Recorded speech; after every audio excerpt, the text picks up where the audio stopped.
Okay, let's see. I'll say when it You comes. all are. It's about a minute lag. So Hi, I'll just. everyone. Okay. Hi Hello, everyone. Carolyn.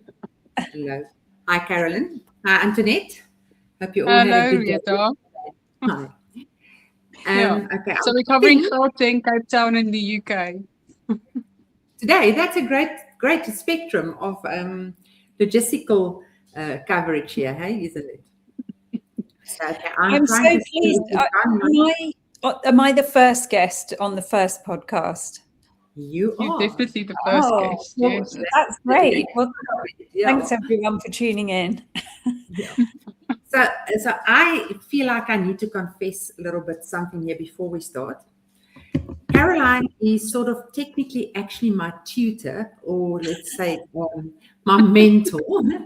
I'm busy with the International Canine Nutrition course, and she is the mastermind behind it. So from that point of view, that's how we met. So as it got along and we went through our classes and everything, I every time realized that we have got the same thought process, the same passion, and we actually aligns a lot in a lot of things. And sometimes the universe brings people together that really aligns just in every single way. So, and then I was very, very privileged to have her as a house guest here for about a month. And I realized that this woman is not just a dog lover, but she's also a walking encyclopedia when it comes to dogs and nutrition and everything. So I really thought that would be an amazing first guest, especially bringing her that aligning with what we all feel and our passion for education and dogs in the end. So let me tell you, this walking encyclopedia is going to tell you a lot today, and you're going to learn a lot from her. And I just want to say thank you, Caroline, for kicking this first podcast off with us.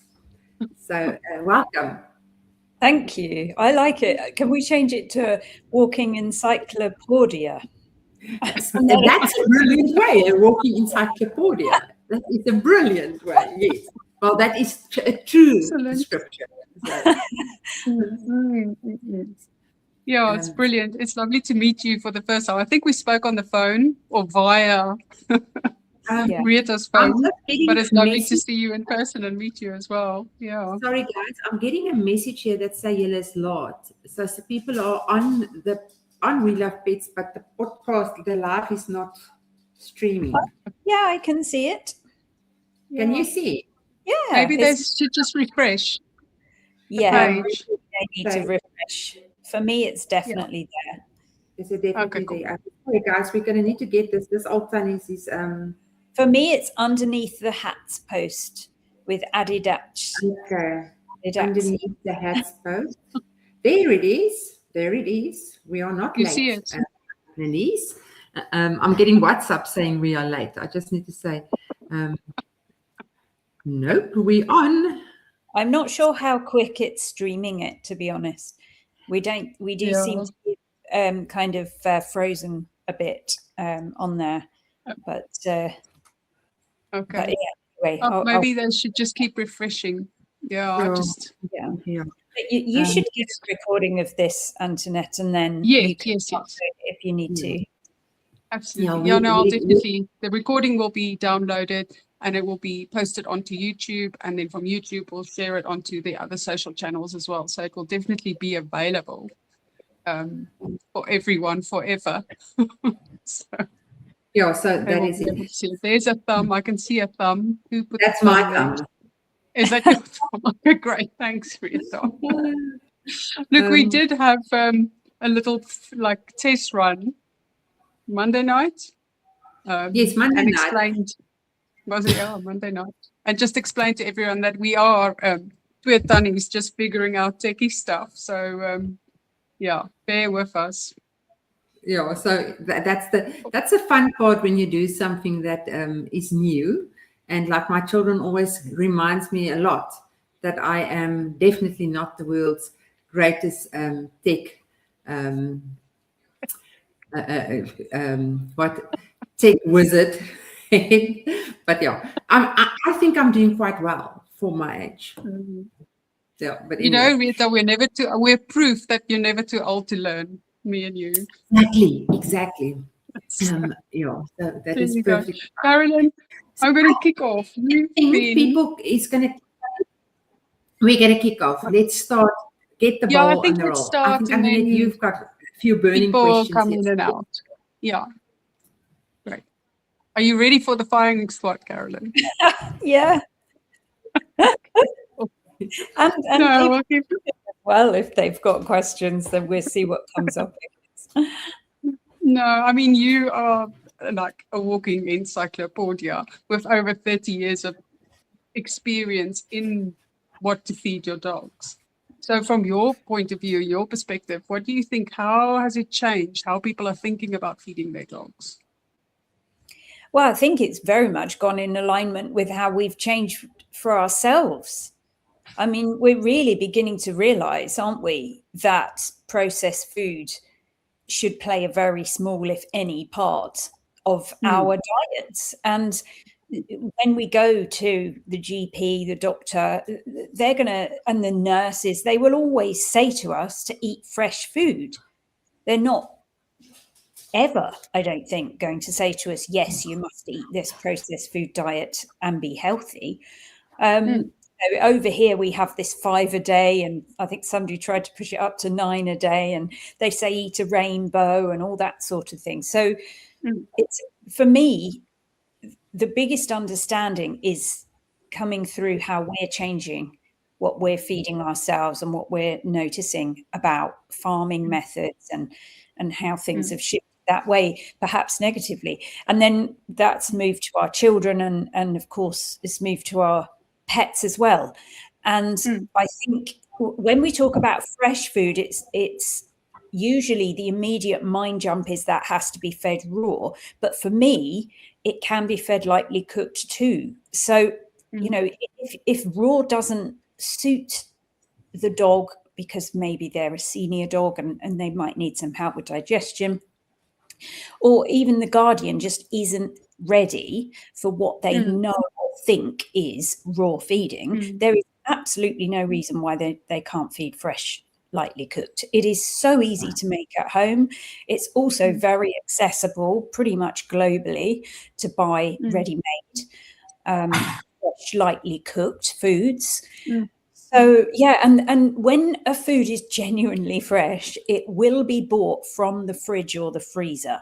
Whether you put a food in after you've opened it does not decide whether it's fresh. It's where you get it from. It's the same with our foods. If we're buying fresh foods, they're going to come from a fridge or they're going to come from a freezer. So it's where you're buying it from. Shelf-stable foods are not fresh foods. They can't by the fact that they've had the processing to enable them to be on the shelf. Some have very, very minimal processing and others have more processing, but they're still always going to be over that leap onto the processed food side. So yeah, I mean, for me, that is the biggest key in understanding what we need to be feeding our pets, is that it's about feeding fresh food just as it is for ourselves. And it's so easy to do in a balanced way and in a safe way. And it is economical. It's like if you go off and buy a cake, it will be probably 2/3 more expensive to buy that cake than it is to make it at home.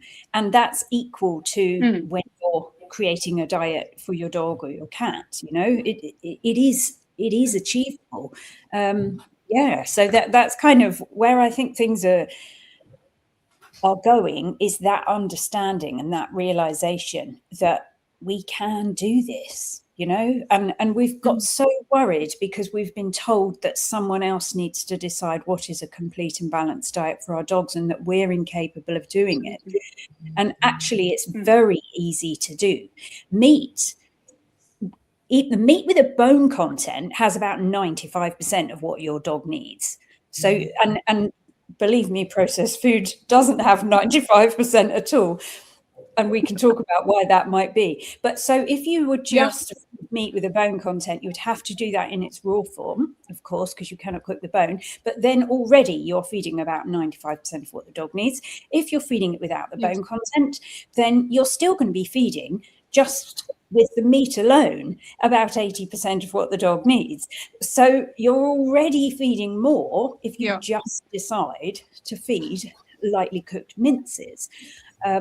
But obviously, the idea is to find out what you put on those. But the fear that you're not going to be able to do it and you're not going to be able to get it right it's based on our love for our dogs, and that's honourable. But there is no other base for it. There's no need for us to worry about it, because a few pointers and you'll be away. It's far easier than. It's so interesting for me that the biggest head shift, sorry Retha, the biggest head shift I had to make was like, I'm not going to kill my dogs if I feed them fresh. Exactly. This is, it sits there in your head and it's like something awful is going to happen. But we've been indoctrinated in a way, I suppose, or the marketing has been excellent or whatever. Yeah, we've been brainwashed. That, it's our bodies crave natural food. I don't even know if processed food should be food. It should just be processed. The food shouldn't be in there because it doesn't feed the body. It's just, it gives you all the wrong things. Anyway, so that's just my take from that, is that to make that head shift, and then it just comes naturally. And it's getting to know your dog individually as well. That is the most important thing. Yeah, and you can only really do that when you're feeding fresh food. Totally. And what I found is, so coming from a very raw purist mindset as a manufacturer and as a pet parent, my current pack of dogs has all been fed raw from puppy size. And then about 18 months ago, Harvey started getting issues due to an ulcer that he got because of an operation and medication and things like that. And we started having issues. And I was so focused on feeding raw that it felt like the worst thing to start giving him a lightly cooked meal. And he came across this happened with me and him so that I could learn that doing some lightly cooked stuff for certain pets is okay. It is not, oh my God, it's not going to be complete and balanced because there's no bone content. So from that point of view, it is really to know your dog and feed the dog in front of you is the most important thing. Yes, I will still advocate raw, but there is times where you need to do the lightly cooked portions and have that into the diet because of ailments, lower immunity for a while and things like that. And it's understanding that I think we as pet parents do not trust our instinct enough to know that we know what our pets want. And that is a very big thing that I think all pet parents must start doing, is trusting their gut. Yeah. But don't trust your gut when you say it's okay to feed kibble. That's not a good. So that's not your gut speaking. That's brainwash. I don't know that we are trusting our gut if we're looking at processed food. Really, I think the biggest misconception is this complete and balanced tagline. This use of the word complete fools you into really believing that processed food does have everything your dog needs in it. But what we have to remember is that it only has that based on the guidelines that have been created by an outside organization. They've been created to say a dog needs X amount of calcium, a dog needs X amount of zinc, etc. a day. And over the years of doing this job, I've looked into how did we get to those guidelines, because there are major flaws with them. There's major omissions with them. So the omega-3, which we all know is a fantastic fatty acid that us as humans, we're told all the time to eat this, especially over here in the UK. Anything's got omega-3 in it, it's all over the adverts, as a good thing. And yet for an adult dog, that's not even on the guidelines. So your pet's food cannot have this absolutely pivotal pivotal nutrients for every cell in the body beyond joints and heart. It's for the eyes, it's for kidney function, it's literally for everything. It's for communication of the nerves. And that's not even on the guidelines for adult dogs. So that's a huge omission. And we just believe blindly that everything they need is going to be in there, when actually it's not being, nobody's checking. That's the other thing as well. The guidelines themselves aren't complete in their own right. So then there is no way that these processed foods that literally just have to adhere to those guidelines to use those terms can be complete and balanced. And that's something that I've done a lot of work in over the last kind of 10 years or so, researching, looking into how did we get to the stage that we think we know how much zinc a dog needs on a daily basis. You know, what was the science behind that? What were the research papers? Who decided that? When was it decided? Has it ever been checked up? All this kind of thing. And I'm ashamed to say, because I work in the pet food industry, that the science is very limited, not robust, really not robust at all. And it's not really being questioned, not officially. So we have to, I think, that is, to me, is the biggest misconception, is that it's okay if someone else has done it for you, your dog will be fine. Because for me, as I've gone through the years, I've taught so many people how to make either DIY raw, DIY home cooked foods, and the dogs have flourished on these. And the guardians have realized just how easy it is. And it does make you closer to your dog as well, because you really get to interact with them in a different way and find out what it is they do like, what it is they don't like, what they need at certain seasons, what they need after periods of exercise. You know, you really get to know your dog as an individual, just as you do yourself, and just as you do your children when you're feeding your children as well. So it changes things really as a guardian, I find, it's in a really lovely way. Yes. Sorry, you're actually touching on one of my questions that I wanted to ask you. You've worked in the pet food industry for so long, and what do we wish more pet parents would understand, and how pet parents understand how pet food is really made versus to feeding fresh and natural, versus the pet food that is being bought by the vet or the pet shop, and how does science-based tie in with that for you? Yeah, I guess I did sort of answer it. I must have telepathically. Sort of, yeah. You were going to ask me that kind of thing. Yeah. One of the things that just popped into my head now, sorry, Retha, is so where do we get the reliable information? You know, I'm a pet parent. I want to make decisions. I want to empower myself and my dogs. Where do I get the reliable information? Okay, so I guess what I would do to begin with, if you're just starting on something like this, I would use a ready-made, formulated, lightly cooked or raw to begin with, just so that you get used to feeding it, you get used to the chick, you get used to remembering to defrost it, all that kind of thing. Because where I want to go with this is that it is like a rabbit hole.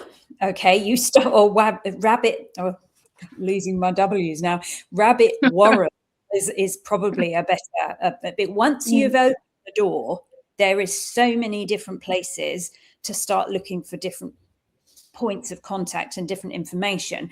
But your dog will show you. So the most reliable information is going to come from your dog. So you have to be able to understand what the sort of stool you're looking for in your dog might be, what the potential of your dog is that you're probably not seeing now if they're eating processed food.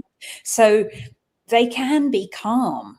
They don't need to have behavior issues, those can shift and change when they are on a fresh diet, no matter whether it's raw or lightly cooked. So ultimately, long term, the goal will be to understand your dog.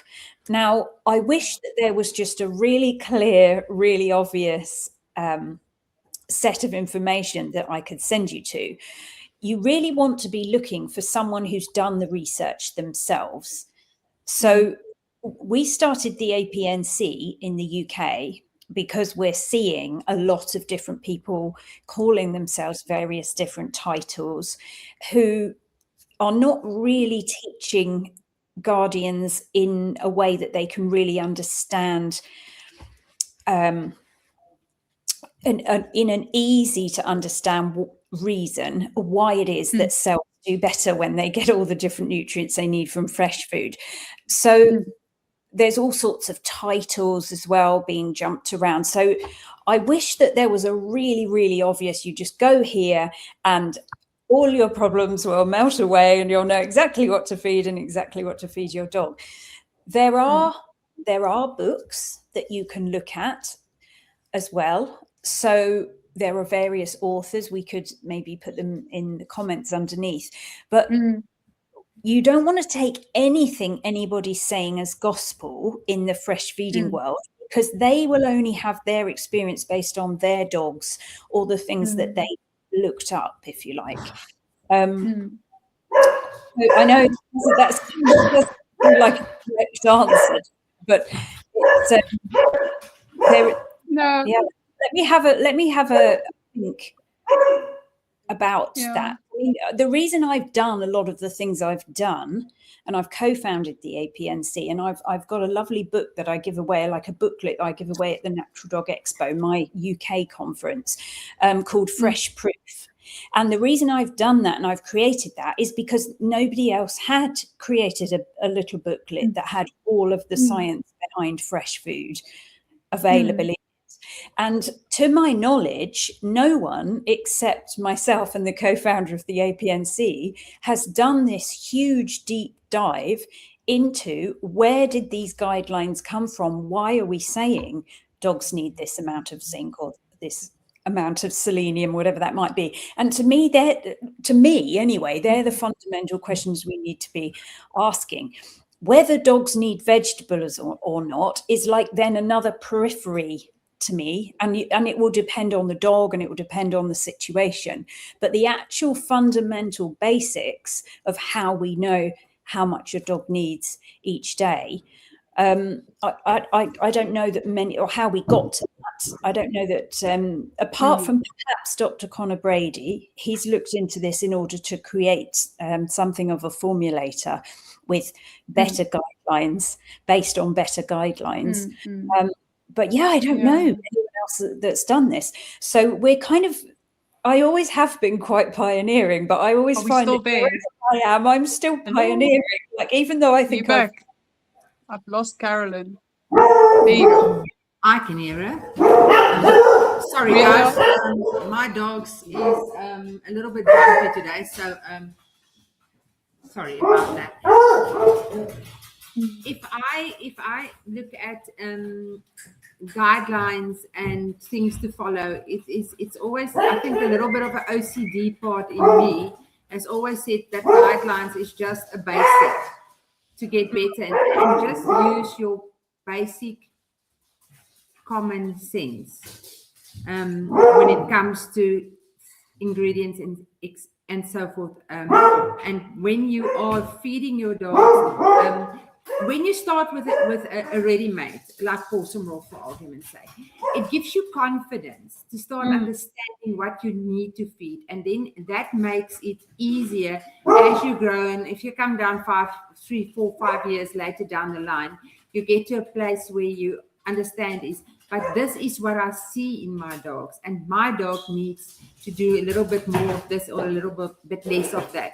I've got dogs that really doesn't do well, not personal dogs, clients' dogs that doesn't do well with a lot of bone content, but they do well with more muscle meat and the calcium in different situations. So it is about feeding the dog in front of you, and getting confidence in what you feed. And I think that's the biggest thing, is how do you get pet parents or pet guardians actually the confidence that they sort of say, okay, it is okay. I mean, there is a gazillion people to follow on social media and read up on that is doing what we're doing and giving advice. Not all of it is always applicable for everybody. You've got to take the best out there for you to make it your own. I think that's the important thing, is to make it what you feel comfortable with. And not like you said, don't follow anybody as gospel. Make sure you follow a lot of people around, and make sure you educate yourself. Ask the questions. Don't stop asking the questions, because I feel too many people do not ask the questions. Whether it's the fear of asking the wrong question but ask more questions, and then there is all the books and all the people. There's lots of people. There's amazing holistic vets across the world that you can follow and learn from them, because you learn from everybody, and so on. So this will bring me to the next topic that I want to say is how to educate guardians, and I think there is a big alignment with me and you as well, Caroline, in terms of you run the Natural Dog Expo in the UK and in-person events. And I think that is part of an education process, is these type of events. Do you agree? How do you see the driving force behind a expo and bringing these experts to Pet Guardian? How do you see that fit into the education process? Oh, well, it absolutely does. And also to the confidence process, to be there and to speak to other guardians who have made the leap to feeding fresh food, for sure. It's the community aspect of the Natural Dog Expo is I love that side of it, and the support that people can give each other, as well as obviously listening to the different speakers and their points of view and their hints and tips and hacks on how to feed the nutrition your dog needs in an easy way, So yeah, they're vital. I think they're vital to go to these sorts of things, and they're enjoyable as well. They're really enjoyable. I mean, I have usually for my event, I sell most of the tickets for the next year within about 2 or 3 weeks of the first one, the other one happening, even without speakers being announced, because people know they will enjoy it and they know they'll get a lot from it and they just want to be there. And we sell out every time. So that definitely that they are worth going to. So many people go on their own as well, and they about it there and they make friends. So it doesn't matter about something like that, because we've all got the shared love of dogs and the shared interest in learning. So you've already got things in common with people.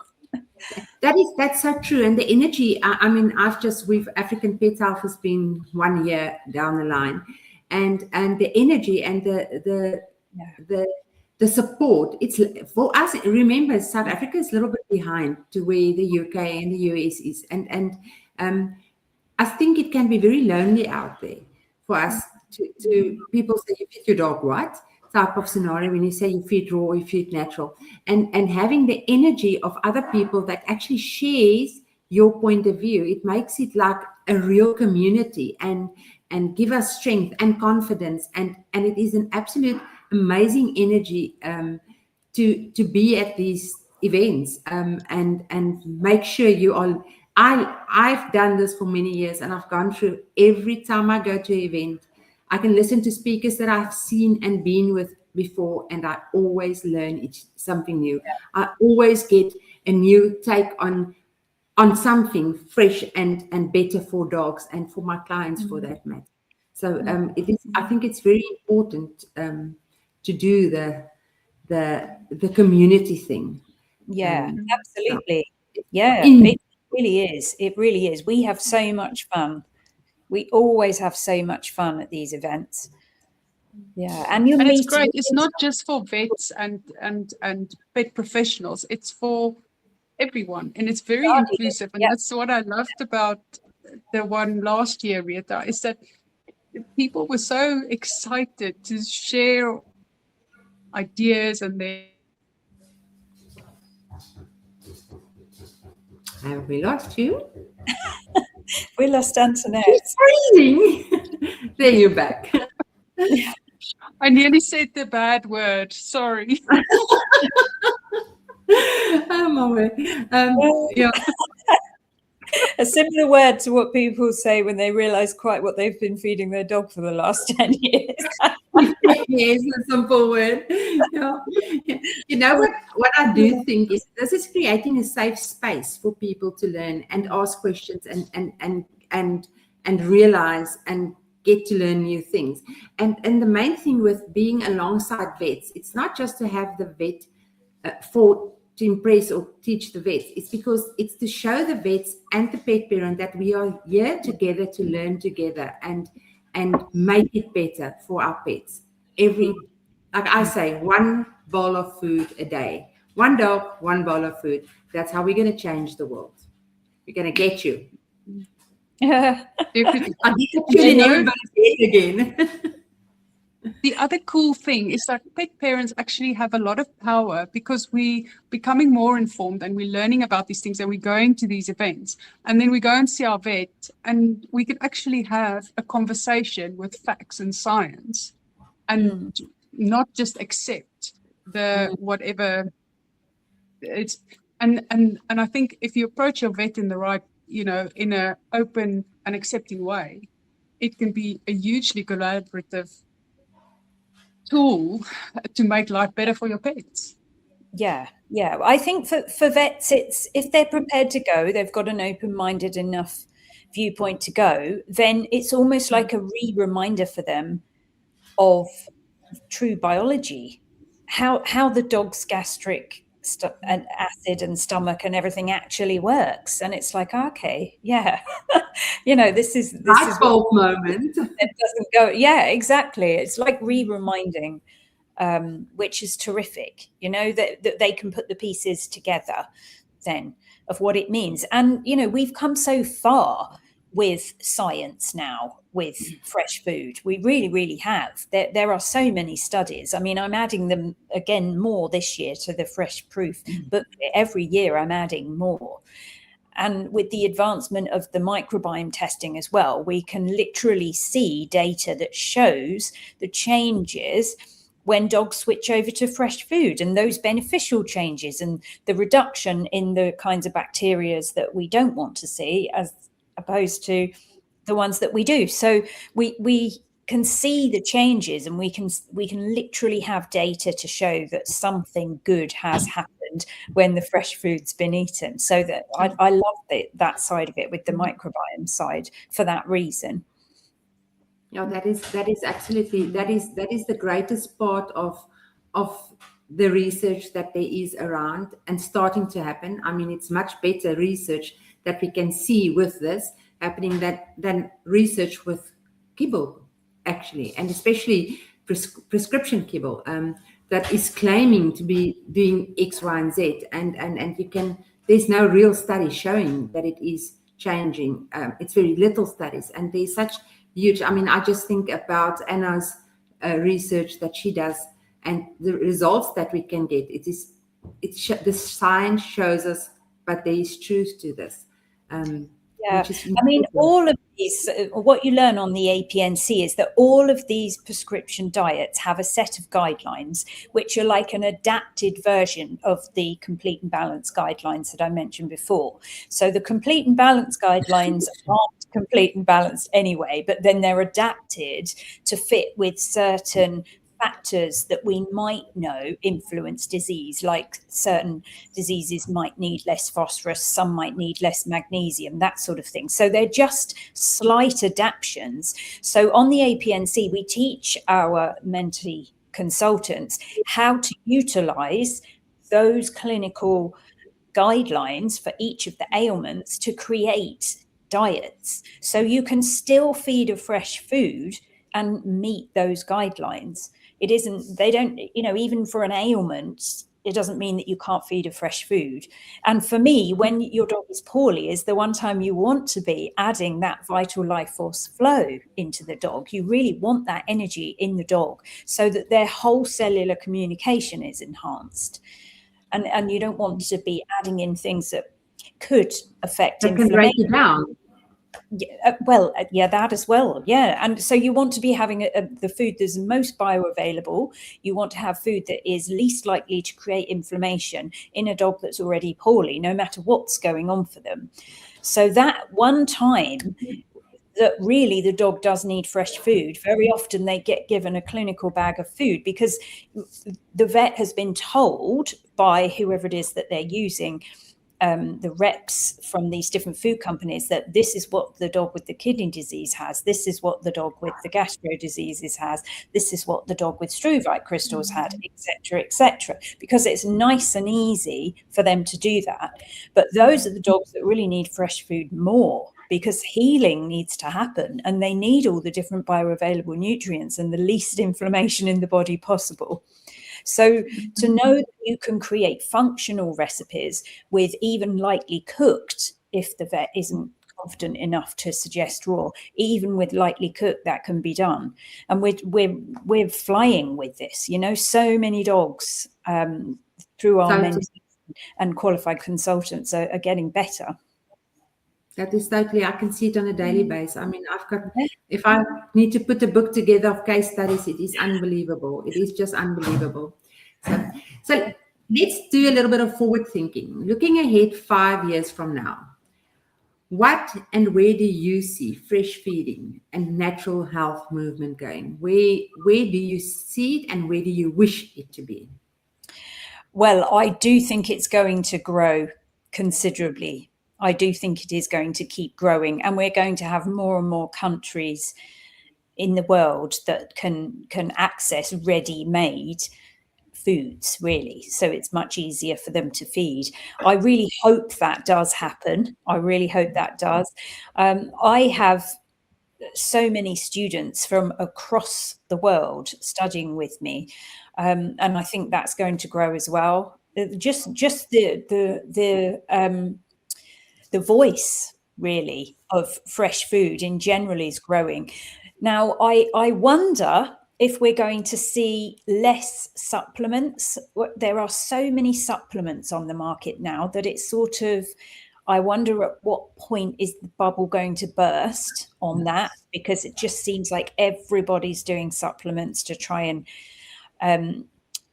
either there's decent people out there that are creating these supplements that actually do something and are bioavailable, but then there's people that are just jumping on the bandwagon, and then that's making things even more complicated for the guardian.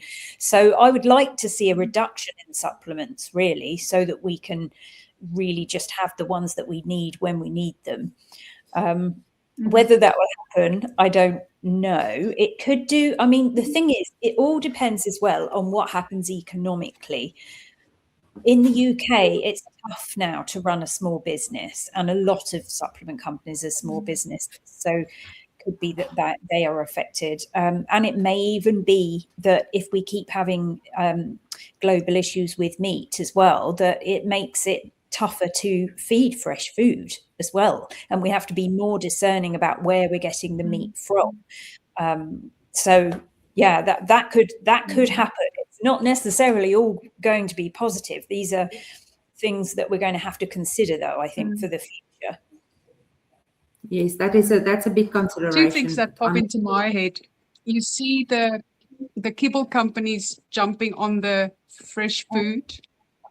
Yeah, that's kind of I think, was it Hills they did one, didn't they?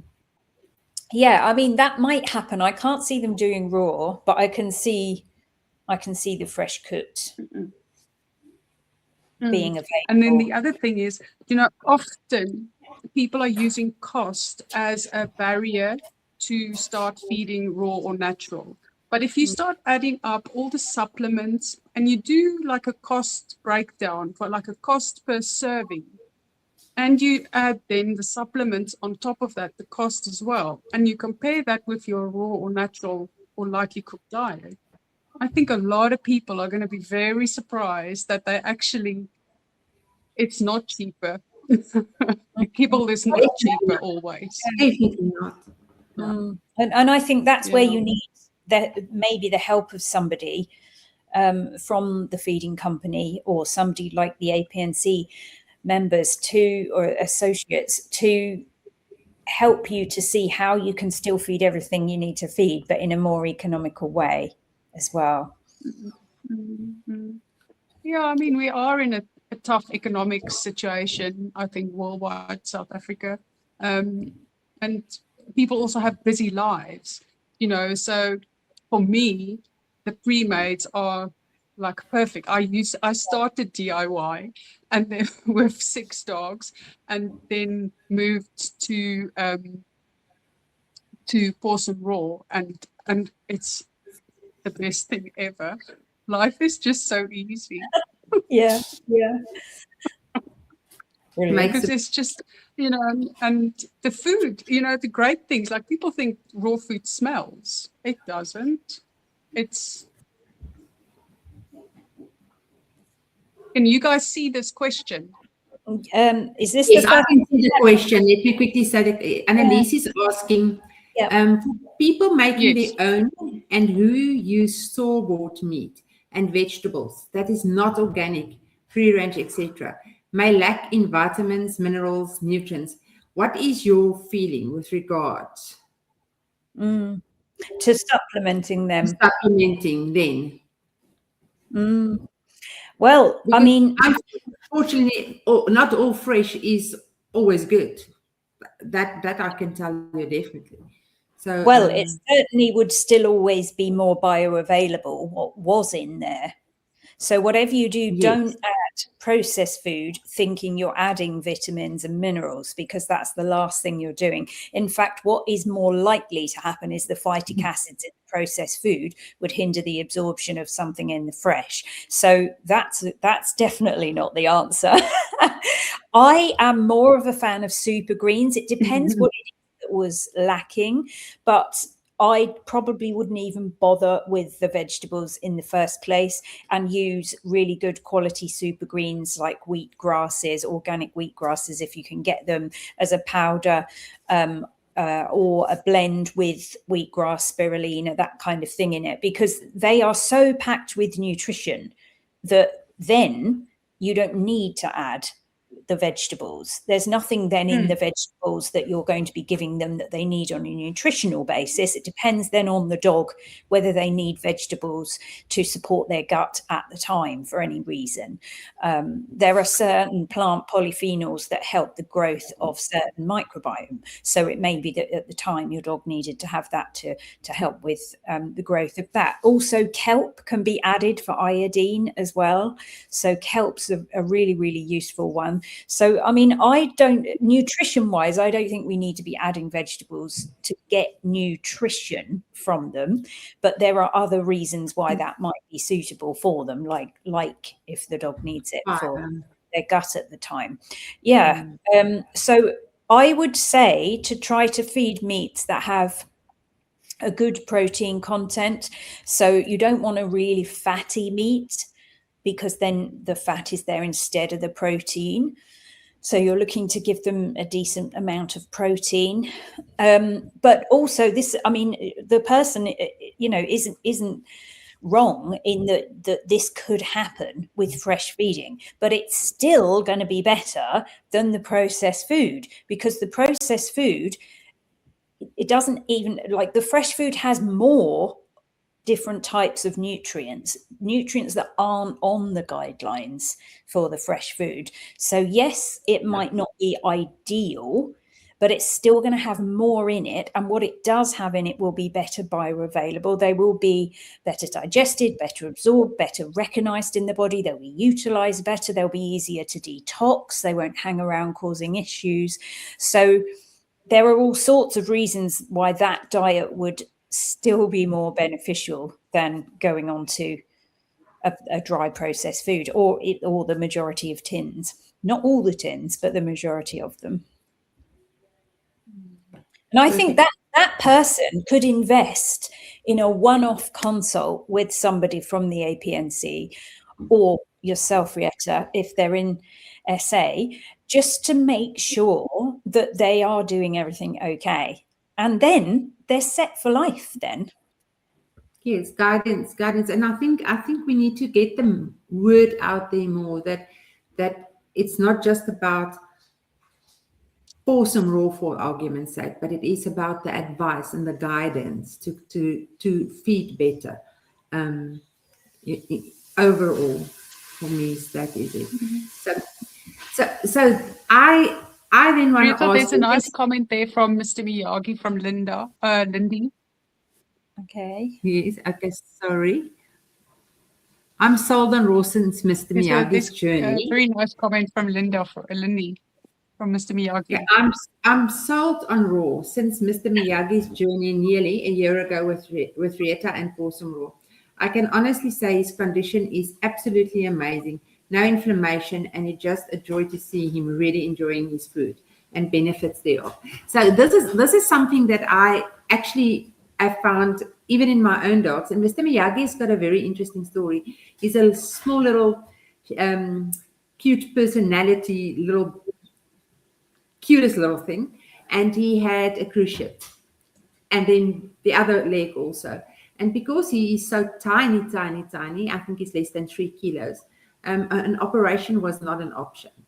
So we switched him onto Pawz Raw, and he did a lot of, I must be honest, there is physical therapists and the whole team looking after Mr. Miyagi was amazing. But the difference that fresh food and raw and good cellular nutrition has got in recovery is absolutely just amazing. Yeah. So shortly after Mr. Miyagi had his accident and he hurt himself, my Leia tore, which at that stage was 11 years old, tore her cruciate ligament. Now, I mean, it's a very painful operation, and I don't think it's fair doing that on an 11-year-old dog. And we were talking about putting her in a brace and everything, but we had to go through the 6 weeks process of just getting it to get over the huge inflammation and so on. And 3 weeks down the line, the physio said to me, "We're not going to need a brace." They cannot believe how she's recovered.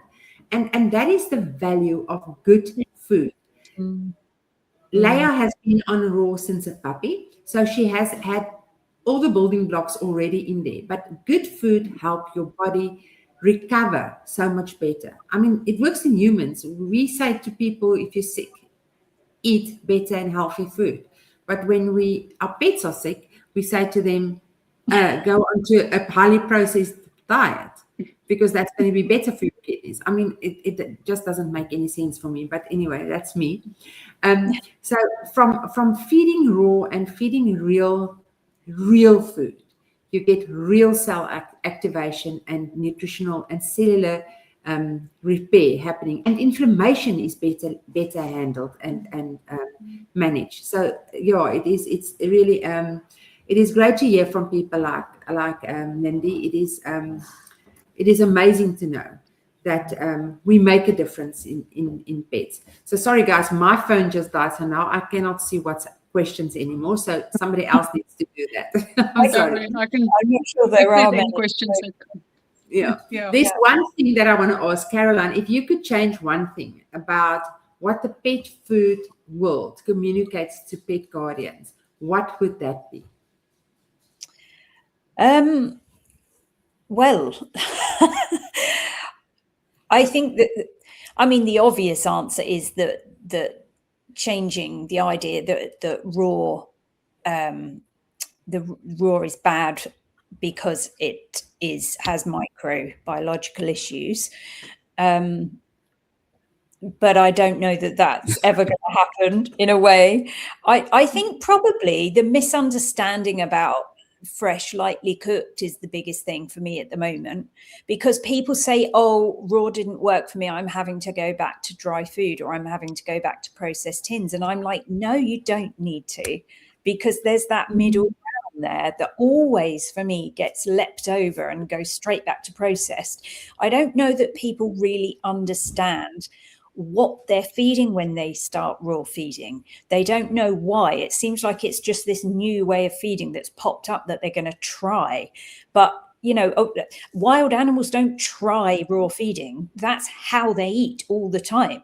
So it's like, I think the misunderstanding of what raw is, for me, I'd love for that to change, and people to understand that fresh is fresh. And if you can do lightly cooked, that is still way better than a processed diet. And there are different levels of processed diet. There are kibbles that are making the effort because they know that we're all getting a little bit more switched on. So they're adding things into the kibble, which they feel might be of beneficial, or to the tins that might be of beneficial. They're using maybe a better quality meat meal, whereas they wouldn't have looked at that before. They're trying to add in things other than wheat and rice, and they might be adding in potatoes instead, or a different kind of starch, and calling themselves grain-free. So the industry is reacting and is trying to improve. I definitely see that happening, but you're never going to get away from the fact that they're stuck with these guidelines, and nobody is checking any of this food to check whether it meets these guidelines. I don't know exactly, although I do think it's the case globally, but definitely in the EU, there's all sorts of funny little quirks in the system where only certain versions of certain minerals are allowed to be added. So, for instance, for calcium, at the moment, all processed pet foods in the EU, whether that's tins, whether that's kibble, whatever that might be, dry food, they can only add calcium carbonate, which is a really low bioavailability calcium. So it compromises the amount of calcium that the dog is going to get from the food, even if it is meeting guidelines on the recipe. In terms of bioavailability, that's going to be compromised. So things like that go on behind the scenes, no matter how good the kibble is, they're always going to be compromised by trading laws like that say you have to do this, or you can't put in the bioavailable version of a nutrient that you want to. So there's all sorts of reasons why you will never ever be feeding an appropriate diet, really, if you're feeding a processed food. You're always going to have to be adding things to that, and that is an option. You could add the bits and pieces that are missing, okay, but firstly you'd have to know what they are, and you'd be buying all sorts of bits and pieces. You'd be buying oily fish, you'd be buying greens, all that sort of thing you'd be buying, and plenty of other stuff too, to add what's not on the guidelines and put that back into the food. But what also happens is when the processing occurs, certain things happen to the foods, which lends them to carry molecules in them that have been shown to be carcinogenic. So things like advanced glycation end products, heterocyclic amines, all these different Maillard reaction molecules, even just the fact that the fats are heated, so they're turning into inflammatory fats instead of, or what we call trans fats. So you can put back in what's missing to a degree, but then you've got to give the dog things to take out, or help their body take out what's in there. So it's, to me, that just becomes messy, you know, and it's easier just to find out how to feed fresh, lightly cooked, or find out how to feed fresh raw. That to me it is so easy to give them everything they need when you're feeding fresh food. Really easy, and very difficult really to hit the proper targets when you're using processed food. We overcomplicate things. When you totally overcomplicate it. So I just think and so when people say let's do hybrid feeding, I just say to clients mostly, you can do it. If it's a cost thing, I can tell you, you're gonna do it for a month, and then you're gonna realize it's actually better just to do the raw, because you overcomplicate your life, because there is so many things that you then need to think about, and making sure that you are not creating some poison with what you are doing. And I can say is I'm not a fan of hybrid feeding. I know there's a lot of people doing, and I know there's lots of people advocating for hybrid feeding. I can say in my 12 years doing what I'm doing, the times that I get when we get issues and when there is a crisis and then the raw gets blamed is when it is in hybrid feeding. Yeah, I agree. And because it becomes so complicated to do that. And it's just so much easier to just go the fresh food route. This is what Sue is asking, isn't it? What's your opinion with people feeding raw and kibble together? I just think that there's no need, because there is more. If you separated those two, there is more in that portion of raw.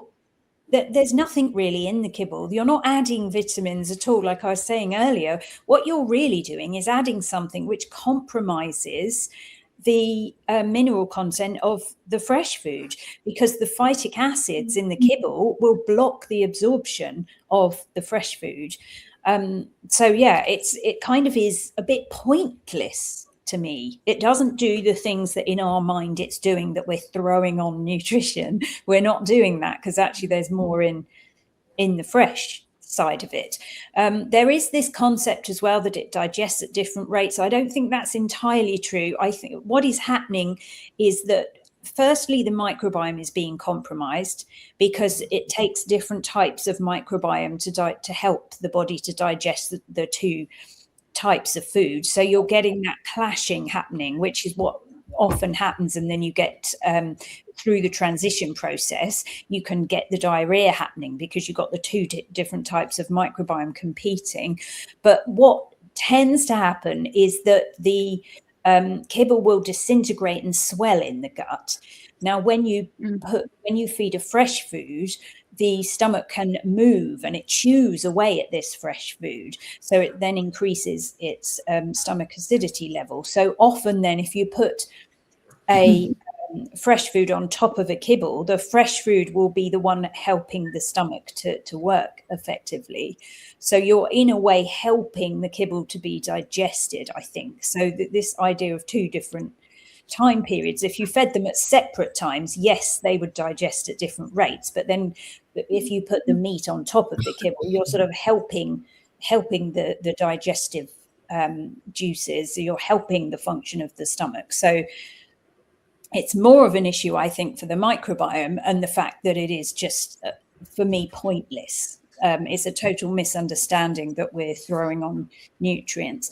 And if the dog needs something for their digestion that has that kind of starchiness, then you want to be looking at things like squashes or pumpkins or something that's much milder than an inflammatory heterocyclic amine full kibble, that's going to promote the inflammation of the gut. So something that I've picked up in my years is when there is kibble and raw fed together, is that I always say to people, if they're going to do kibble and raw, we do a bonus meal, because I have found that the digestion of the bone become much slower, and that often causes impactation and really and obstruction that eventually happens. So thing. Yeah, well, yes. I think that's because of the biome change. Yeah. I think that would be why. So if I now already know, and I've had a case yesterday again where somebody sent me a message and say she's been feeding raw for a very, very long time. And she said she's just been to the vet. She's got a dog with megaesophagus. And the vets did an X-ray and said, your dog's tummy is full of bones. Do you feed it raw? Do you feed it cooked bones? And she said, no. And but the vet kept the dog. The dog was at the vet for the day. And 2 hours later, the vet actually did another X-ray and said, oh, no, don't worry, it's moving all along. So when you're feeding raw with bone content, it is okay because it moves along. Mm-hmm. However, I find many times that people say, okay, my dog was really constipated. It was a really big thing. It was 3 days the same. Then the first thing I say to them, you're feeding kibble with your raw. And they go, yeah. Oh, my dear, I've been caught out. Yes. And it is always the case. It's always been the case. So the digestion process of digesting bone is the issue. So I say to guardians, if they need to do kibble for whatever reason, if it's a financial consideration, let's do food let's add some tripe, we add some boneless muscle meat and some broth to the food. And that already makes it better. But eventually the idea is this is not a long-term solution. We need to get you onto a full raw diet. So that's just my little one-sided advice type of thing, but that's from experience. So can I ask you both a question, please? Because Retha, I've just got Russie, who's a 6.5-year-old Rhodesian Ridgeback. He's a foster hoping to fail, and he came with his bag of kibble, and my head said to me, so maybe because he's going through a lot of stress, so maybe don't change him over to raw immediately, and just gradually change him over. So should I just put him on the raw and be done with it? Okay. That's what I would do. I actually found that, feeding a raw and a more fresh diet actually helps reducing stress levels. Okay. Absolutely. It's always better. Yes, you can have a dog that has got some diarrhea, but it's not necessarily the food. It is the other stress part of it. And you know what, Harvey is a huge example of it. Our behaviorist that we dealt with when we got him, this poor little pup was so stressed when we got him at 11 weeks old. And we actually changed his stress levels and his whole behavior by changing him onto a raw diet. It just does so much for stress, aggression. On the contrary, a dog does not go and attack people because it's now on a raw diet. Oh, no. So if I was you, I would have done that. Give him a little bit of a fasting period. I always say feed early in the afternoon. Give some apple cider vinegar with some broth for the evening, and the next morning you go onto raw. If his tummy is nice and empty, you get the enzymes working and you start with. If he struggles, there's ways. You pick up the phone, you say, Retha, help. Because there's ways. I'll phone you because he's on meds for a sore foot. So I'll phone you. So you can just talk me through it. Because he now needs that natural, all the goodness to help him get over the inflammation of the sore foot. Yeah, absolutely. Yeah. And if he's come into your environment, and he is stressed, he's going to need things that nourish the nervous system, and they're not really in processed foods. So I get them switched over. I mean, they're not like us, are they? Because they're not going to be thinking, oh no, this is overwhelming, she's changed my food. It's not going to. That's not going to happen. It's going to be like, wow, this place is awesome. Great food. Okay, cool. Because the other thing is, I had a foster over Christmas, and he was only with me for a week, and I'd gave him a sardine so he can try all the textures. But I knew that the home that he was going to was not a raw feeding home, so I thought maybe I won't change him over to raw for the week. I don't know. Was that? Well, I think that's probably justified, but he could have had some cooked bits and pieces as well. I made him like lightly scrambled egg and things like that because he was, he didn't, but he was for a a week. Is not he long liked enough. it. Yeah, a week isn't long enough, really. I'd put extras in that situation, and then maybe support the guardian to understand the value of fresh cooked and raw. That's quite a big uphill battle that we still all need to fight. But I mean, we plant a little seed every little bit here and there, and eventually that little seed gets enough water to start blooming and growing, and before you know, you've got a tree there. So we just keep on planting the seeds. So, okay, girls. It's really lovely having you, Caroline. I think we're running through our time, but I just would like to use this naughty opportunity to say, for everybody that wants to pick Caroline's mind even more, book your ticket to the African Pet House Summit, because she will be our next reveal of a speaker. So I've just revealed it here. So we are very honored to have her back, and I am. It's going to be an amazing having her talking to us about the science behind what is required in terms of nutrition and so forth and so on. And tell me, Caroline, is Natural Dog Expo, is that you haven't got an online ticket possibility? No, we're hoping to record it this year, but I don't know how that's going to come out. But if it does come out okay, then we put them up and people will be able to download them. But it's something we haven't done before. So yeah, we just want to make sure that it all works really. Okay, perfect. That is great. Well, good luck, and thank you very much for spending your time with us. It was really insightful, and I'm sure everybody that listened and is still going to listen is going to take a lot of thoughts home to take and think about. And, we are looking forward to seeing you back in South Africa. I can still say I am one of the most blessed people having had you here. So, and my dogs miss you, definitely. And anyone who might want to do the same course as you, you're very welcome to ask me about it. Yes. So the AP is kind of like the next stage where you become a consultant. But yeah, you can do the level 3 with me, which is a Canine Holistic Science Academy. Bit of a mouthful, but it's Canine Holistic Science Academy.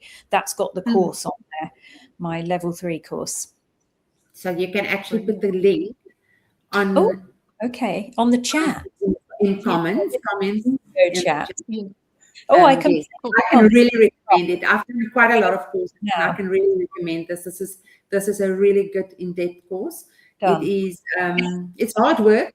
It is hard work. It takes up a lot of your time, but it's worth every single minute of it. Brilliant. Lovely. Thank you. It's been super. It's lovely to talk to you, Caroline. Yeah, you too. Keep well, guys. Till next week. Still live at the moment. Cool. You'll have to work out how to take us off. I'll end it now. Okay. Thank you very much. You shouldn't need to end the entire call to end the live. Let's have a look.